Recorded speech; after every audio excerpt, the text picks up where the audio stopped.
talk about the 427 game with Samaje Perine.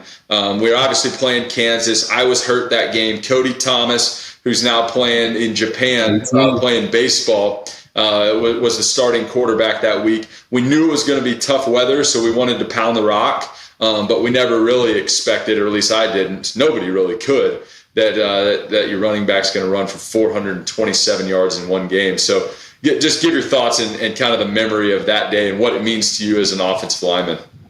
No, obviously it's a great point of pride for the group that there was a lot of adversity, and that not only, because I believe Keith Ford was out too, so it was really just Samaje, you were out, Shep was out, and then also I believe Shed was out. Because we were playing with Deontay Savage and Nila were the two guards, I believe. But I was aware of the record because Melvin Gordon had just broken it like the week before.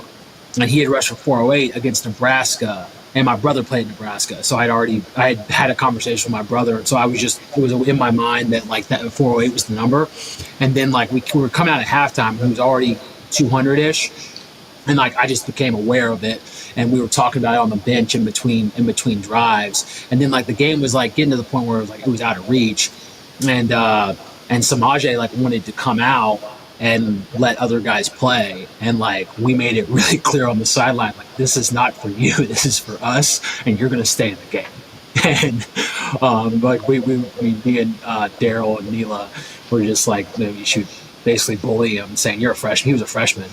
It was like, hey, we were tracking like by drive. We were adding up the yards and everything, and we were locked in. Like we knew exactly how many yards he needed. We went to that long. We ran stretch at the end there where he broke a long one, and we knew immediately that he had just broken it. And, great memory with Samaje because of the way he handled it. He was so humble, and then also with those guys that was.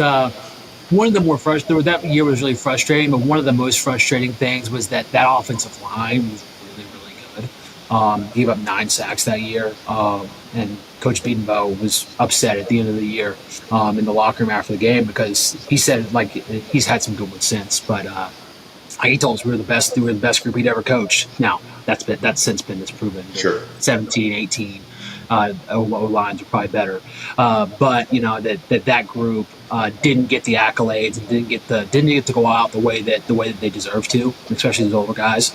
And that was nice for us to get to have that as a group because we didn't have the accolades, the wins that we wanted to. Yeah, no doubt. I mean, 427 in one game, absolutely unbelievable. And I know that's something from a pride standpoint that you hold on to, and all those big boys up front hold on to.